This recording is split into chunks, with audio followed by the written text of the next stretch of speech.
கோவை மாநகராட்சி 28வது வட்டம் சிங்காநல்லூர் சட்டமன்ற தொகுதி ஆவரம்பாளையத்தில் நேற்றைய இரவு 10 மணிக்கு மேல் 11:40 வரை பாஜகவினுடைய வேட்பாளர் அண்ணாமலை அவர்கள் இந்திய தேர்தல் ஆணையம் அறிவித்திருக்கக்கூடிய அந்த தேர்தல் நடத்தை விதிமுறைகளை மீறி பிரச்சாரம் செஞ்சிருக்கார்.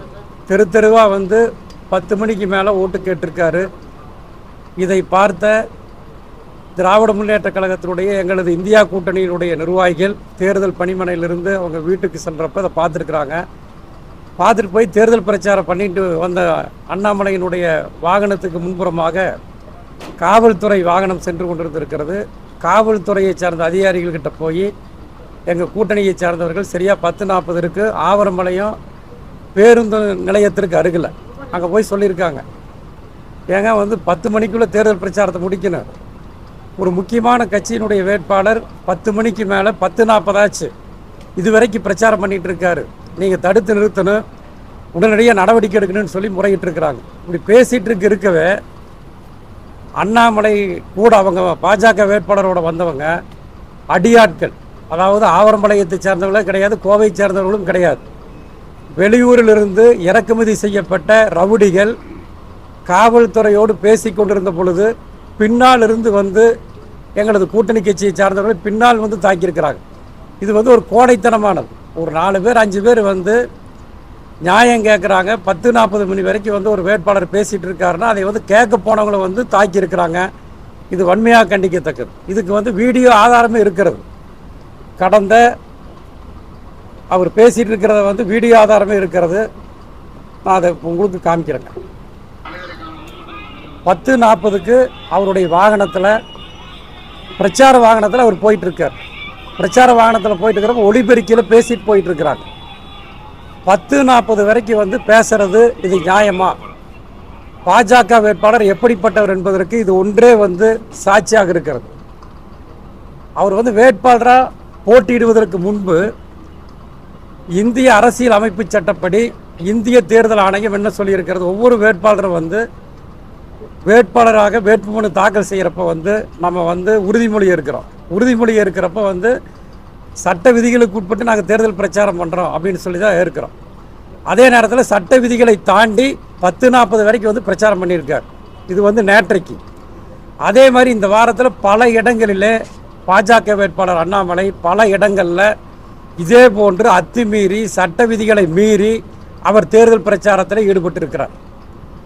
ஒரு வேட்பாளராக இருக்கும்போதே அரசியல் அமைப்பு சட்டத்தை சட்டம் ஒழுங்கை மதிக்காமல் செயல்படுகிறார். அதை வந்து கேட்க போகிறவங்களை வந்து அடியாட்களை விட்டு அடிக்கின்றார்கள். அது மட்டும் இல்லைங்க, பேசிகிட்டு இருக்கவே வந்து பக்கத்தில் அந்த புகார் கொடுத்தவர் கூட அவருடைய விண்ணப்பத்தில் சொல்லியிருக்காரு, ஒரு ஃபோன் வந்திருக்குது. ஃபோன் வந்தோன்னே அதுக்கப்புறம் தான் வந்து அதிகமாக வந்து தாக்கியிருக்கிறாங்க. இது உண்மையிலேயே வந்து வன்மையாக கண்டிக்கத்தக்கது. அது மட்டுமல்ல, நேற்றைக்கு அந்த தாக்குதல் சம்பவம் நடைபெற்றதுக்கு பிறகு கூட வந்து அண்ணாமலை மீதோ பாஜகவுடைய முக்கிய பிரமுகர்கள் மீது எந்த வழக்கு தொடரலை. நேற்று இரவு சம்பவம் நடந்த இடத்திற்கு நேற்று இரவு நான் அங்கே நேரடியாக சென்ற நேரத்தில் காவல்துறையைச் சேர்ந்த துணை ஆணையாளர் டிசி சார் வந்து அங்கே இருந்தாங்க. அங்கே இருந்தப்போ அவர்கிட்டையும் வந்து இது சம்மந்தமாக நாங்கள் சொல்லியிருக்கின்றோம், உரிய நடவடிக்கை எடுக்கிறேன்னு சொல்லி அவர் சொன்னார். மாவட்ட ஆட்சியரிடத்திலும் தொலைபேசியில் தொடர்பு கொண்டு இந்த சம்பவத்தை நாங்கள் சொல்லியிருக்கின்றோம். அவங்க நடவடிக்கை எடுக்கிறதாக சொல்லியிருக்கிறாங்க. நான் இந்த செய்தியாளர் சந்திப்பில் சொல்லுவது என்னவென்று சொன்னால், அத்துமீறி தொடர்ந்து இந்த வாரத்தில் 10:40 மணி வரை பல இடங்களில் 11 மணி வரைக்கும் வந்து பாஜக வேட்பாளர் அண்ணாமலை வந்து பிரச்சாரம் செய்திருக்கிறார். இது வந்து சட்ட விதிகளுக்கு புறம்பானது. ஆனால் தேர்தல் ஆணையம் வந்து இதுவரைக்கும் வந்து எந்த விதமான நடவடிக்கை எடுக்கலை. எங்களுக்கு வந்து தேர்தல் ஆணையத்தின் மேலேயே வந்து நம்பிக்கை போச்சு. வந்து தேர்தல் ஆணையம் செய்ய வேண்டிய பணிகளை வந்து நாங்கள் செய்ய வேண்டிய கட்டாயத்துக்கு வந்திருக்கிறோம். பல நேரங்களில் வந்து திமுகவினுடைய ஐடி விங் வந்து அவர் வந்து அத்துமீறி 10 மணிக்கு மேலே பிரச்சாரம் பண்ணினதை நாங்கள் வந்து வீடியோ ஆதாரத்தோடு ஃபேஸ்புக் லைவோடு புகார் செய்தும் கூட தேர்தல் ஆணையம் எந்த நடவடிக்கை எடுக்கலை. அதற்கு பதிலாக அமைதியாக இருக்கக்கூடிய கோவையில் ஒரு அதிகாரத்தை துஷ்பிரயோகம் செய்து ஆணவத்தை கட்டவிழ்த்து விட்டு இங்கு எப்படியும் மதவெறியை தூண்டிவிட்டு பாசிசத்தை தூண்டிவிட்டு வெற்றி பெற்று விடலாம் என்று சொல்லி பாஜகவினர் மனப்பால் குடித்து கொண்டிருக்கின்றார்கள். உலக வரலாறில் பல சர்வாதிகாரிகள் வீழ்ந்து போனது, காணாமல் போன வரலாறு அண்ணாமலை போன்ற வேட்பாளர்களுக்கு தெரியாமல் இருப்பதற்கு நியாயமில்லை. அதே நேரத்தில் ஏமாந்த நேரத்தில் பின்னாடி தாக்கிட்டா அதை நீங்கள் வேறு மாதிரி நீங்கள் நினைக்கலாம். ஆனால் திராவிட முன்னேற்ற கழகத்தினுடைய தொண்டர்கள் எதையும் தாங்கக்கூடியவர்கள், அதாவது ஜனநாயகத்தின் மீது மிகுந்த நம்பிக்கை வைத்திருக்கக்கூடியவர்கள். ஜனநாயகத்திற்கு, கோவை மக்களுக்கு ஒரு ஆபத்து வரும் என்று சொன்னால், சட்டம் ஒழுங்கிற்கு ஆபத்து வரும் என்று சொன்னால் நாங்கள் வேடிக்கை பார்த்துட்டு இருக்க மாட்டோம். திமுக தொடங்கிய காலத்திலிருந்து இன்று வரை பல்வேறு இன்னல்களை, பல்வேறு அடக்குமுறைகளை நாங்கள் சந்தித்தவர்கள். திமுக நானே மாவட்ட செயலாளராக இருக்கிறேன்னா சாதாரணமாக இந்த பதவிக்கு வரவில்லை. 1986ஆம் ஆண்டு 40 வருஷத்துக்கு முன்னாடியே என் மீது பொய் வழக்கு போட்டு நான் அன்னைக்கே 6 மாத கால சிறையில் இருந்தவன். ஆகவே அண்ணாமலை போன்ற பாஜகவுடைய வேட்பாளருடைய பூச்சாண்டிக்கெல்லாம் நாங்கள் அஞ்ச போவதில்லை. அதே போல இந்திய தேர்தல் ஆணையம் நடுநிலைமையோடு செயல்பட வேண்டும், சரியான நடவடிக்கை எடுக்க வேண்டும். சட்ட விதிமுறைகளை மீறி செயல்படுகின்ற அண்ணாமலை மீது வழக்கு பதிவு செய்ய வேண்டும்.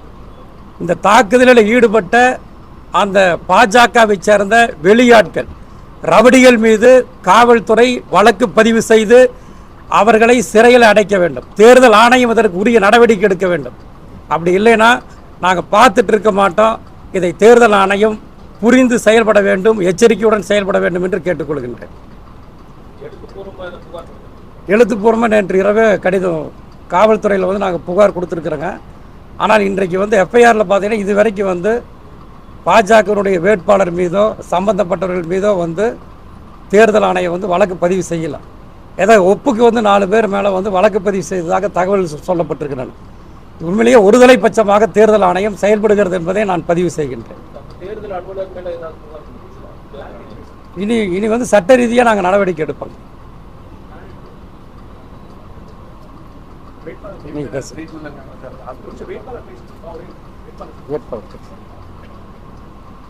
அனைவருக்கும் வணக்கம். கோயம்புத்தூர் பொறுத்த வரைக்கும் பார்த்தீங்கன்னா, கோயம்புத்தூர் ஒரு அமைதியை விரும்பும் நகரம். as such Coimbatore is a peace loving city.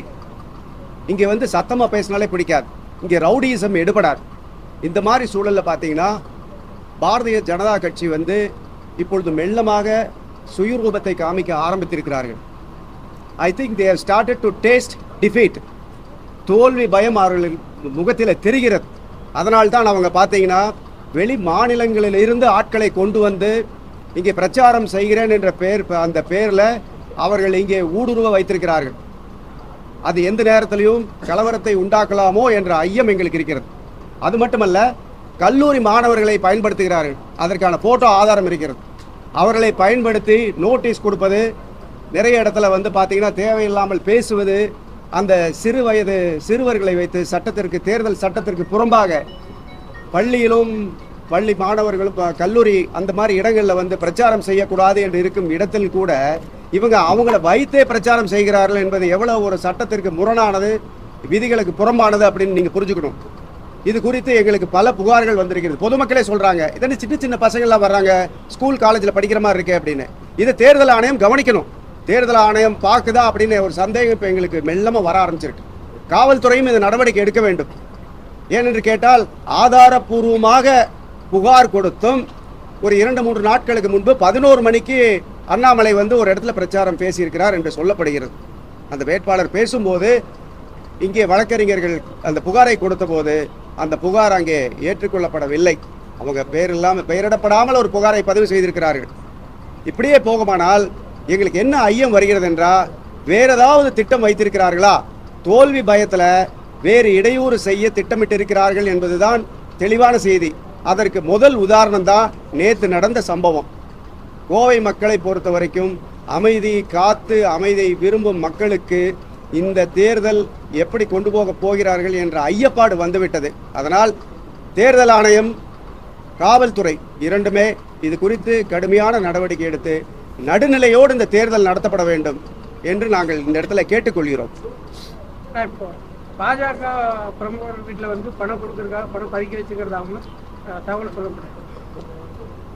பேசுறாங்க, அது காவல்துறை தான் அது நடவடிக்கை எடுக்கணும். நாங்களா போய் சோதிக்க முடியும்? அப்படி சில புகார்கள் இருக்கிறது, உண்மைதான். அது வந்து காவல்துறையும் தேர்தல் ஆணையம் தான் பார்க்கணும். தொடர்ந்து பிரச்சனைகளை ஏற்படுத்தி தேர்தலை தள்ளி வைக்கிறதுக்கான ஒரு முயற்சி அப்படிங்கிற மாதிரி சொல்றாங்க. அதை எப்படி பாருங்க? அதுதான் நான் சொன்னேன். நான் வந்து அதை ஓப்பனாக பேச விரும்பல. என்னன்னா ஏதோ ஒரு ரூபத்தில் அவங்க வந்து தோற்றுருவோங்கிற பயத்தில் இடையூறு செய்யலாம் என்ற ஒரு சந்தேகம் இப்போ எங்களுக்கு எழுந்திருக்கிறது. தேர்தல் ஆணையம் சரியா செயல்படலைன்னா ரிட்டர்னிங் ஆஃபீஸர் மேல தான் சிக்கல் இருக்கிறதா இருக்கும். அப்ப நீங்க ரிட்டர்னிங் ஆஃபீஸர் மேல நீங்க ஆணையத்துல புகார் சொல்லுங்க. தேவைப்பட்டால் சொல்லித்தானே ஆகணும். அதற்காக கோவையில் வந்து ஒரு கலவரத்தையோ இல்லை சட்டத்தை மீறியோ இங்கே நடப்பதை வந்து எப்படி ஏற்றுக்கொள்ள முடியும்? தேர்தல் ஆணையம் சரியான வரையில் போகிறதா என்று பார்க்க வேண்டும். இது வரைக்கும் நாங்கள் சொல்லியிருக்கிறோம்.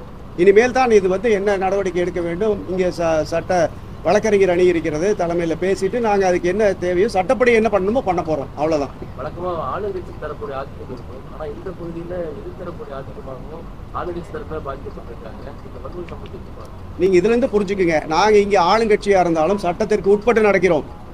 ஆனால் பிஜேபி அதை மீறி நடக்கிறது. அவங்க அதிகாரத்தை கையில் எடுத்து என்ன பண்ணுறாங்கன்னு பார்த்தீங்க. அன்றைக்கும் கூட திருப்பூரில் ஒரு வேட்பாளர் அதிகாரிகளை மிரட்டினதா ஒரு வீடியோ வைரல் ஆனது. தமிழகம் முழுக்க இதுதான் நடக்குது. அவங்க அதிகாரத்தை கையில் எடுத்து குறிப்பாக ஐஏஎஸ் ஐபிஎஸ் அதிகாரிகளை வளைத்து போட்டு இல்லாட்டி மிரட்டி பார்க்கிறார்கள். மிரட்டி பார்த்து சாதகமான முடிவை ஏற்படுத்த முயற்சி செய்கிறார்கள். நேற்று பொதுமக்கள் முன்னிலையிலேயே காவல்துறையினர் வந்து பாஜக மிரட்டப்படுறாங்க. அதான் சொல்கிறேன், அவங்க வந்து அதிகாரத்தை கையில் எடுத்துக்கொள்கிறாங்க. இந்த மிரட்டல் எல்லாம் வந்து இங்கே கோவையில் எடுபடாது.